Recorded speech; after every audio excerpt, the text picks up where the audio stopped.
Hi, I'm Avi Melamed. These days political tension is skyrocketing in Egypt. Mass demonstrations are rocking Egyptian cities, similar to the previous mass demonstrations that have been rocking Egypt for the last 2 years, ever since the Egyptian Revolution almost 2 years ago in January 2011. The escalating and rising political tension in Egypt reflects the most important fact, and that is the fact that Egypt is struggling over its identity. The Egyptian people are struggling over the attempt to try and to rebuild consensus. Those of you who are familiar with my previous articles and analysis, those of you who heard me in different briefings I gave both in Israel and abroad for a long time, should not be surprised. I've been talking about the fact that the most important thing to understand about the Arab world following the events known as the Arab Spring, or as I prefer to call it, the Arab Awakening, is the understanding that the major characteristic of the Arab world onwards is the struggle or the attempt to build consensus. In fact, everywhere you look around today in the Middle East, Egypt, Jordan, Lebanon, Algeria, Tunisia, Kuwait, Bahrain, the terrible war in Syria, they are all experiencing the same process, the attempt to rebuild consensus. It is part of the attempt of the Arab world to rebuild itself from scratch, to rebuild its social establishment and structure, political structure, economy, culture, and so forth. The challenges that the Arab world face are huge in every possible criteria. Egypt is a great example for that. Almost 90 million people nation, the most important Arab state. Egypt struggles and enormous challenges, economically, socially, politically, culturally. And it is all being channeled into one place, and that is the attempt to rebuild consensus.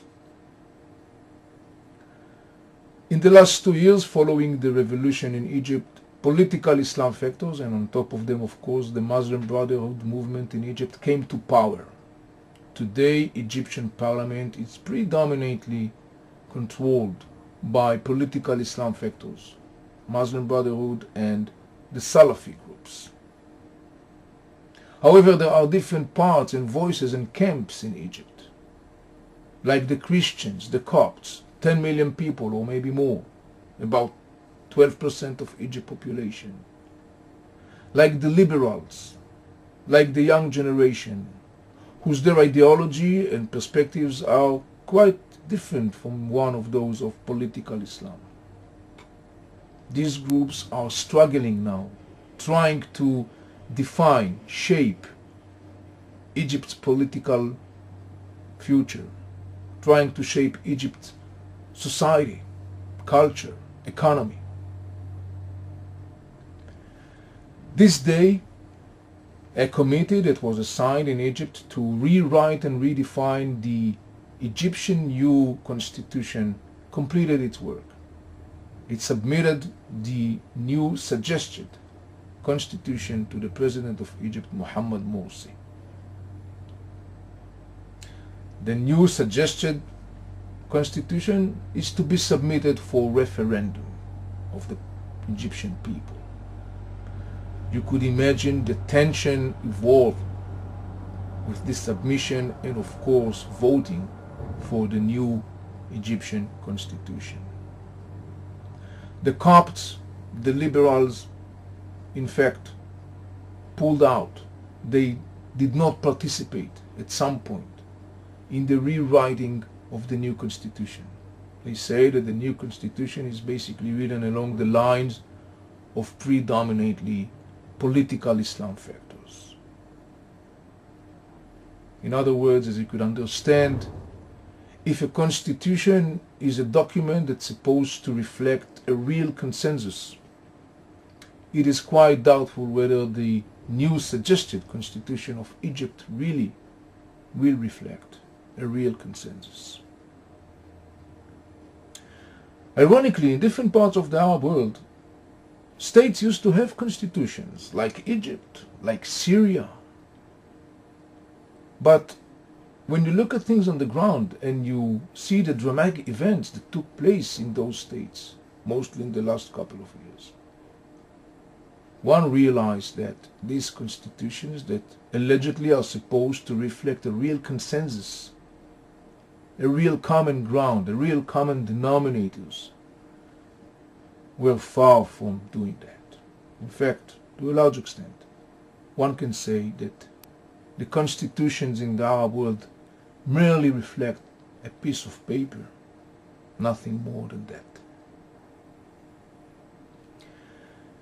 Many Arab analysts express increasing concern regarding the future of Egypt.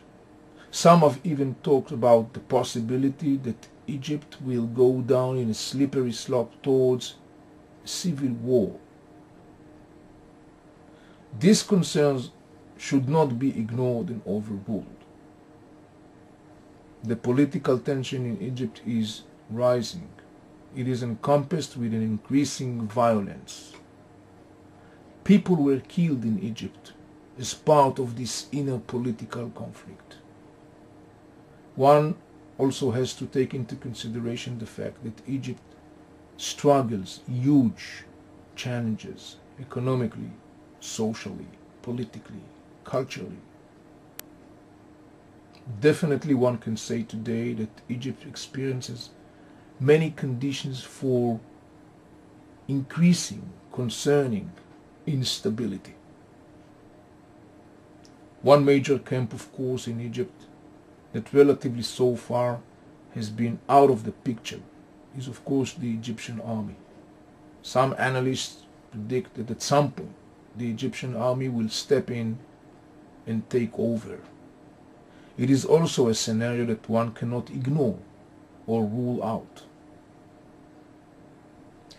I think that what we could say right now at this point is that it is obvious that instability will continue in Egypt as Egyptians will try to move on, to bridge over the differences, the gaps, sometimes the inner animosities between the different groups of Egyptian society. And this whole challenging process is taking place in a surrounding environment of struggling economically, socially, and politically. Definitely not the best of conditions when you are trying to build a consensus. Therefore, I think we could say at this point one thing for sure. Instability in Egypt will continue. The inner conflicts and disputes will continue, and they will be integral part of Egyptian reality, sort of speaking. Obviously, the inner struggle of Egypt for consensus and finding the common denominators will generate inevitably lots and lots of aftershock waves, turbulence, similar to different parts of the region. As I said many times in different occasions, one of the major keys of understanding the Middle East clearly from now onwards is the understanding that while people of the Middle East struggle to rebuild their consensus, to rebuild themselves actually from scratch, this is a process that is dangerous, long, challenging, complex, delicate. It is a process that generates inevitably constant series of aftershock waves, of turbulence, which inevitably impact the whole region, included, of course, the State of Israel. This is Avi Melamed. Thank you for watching.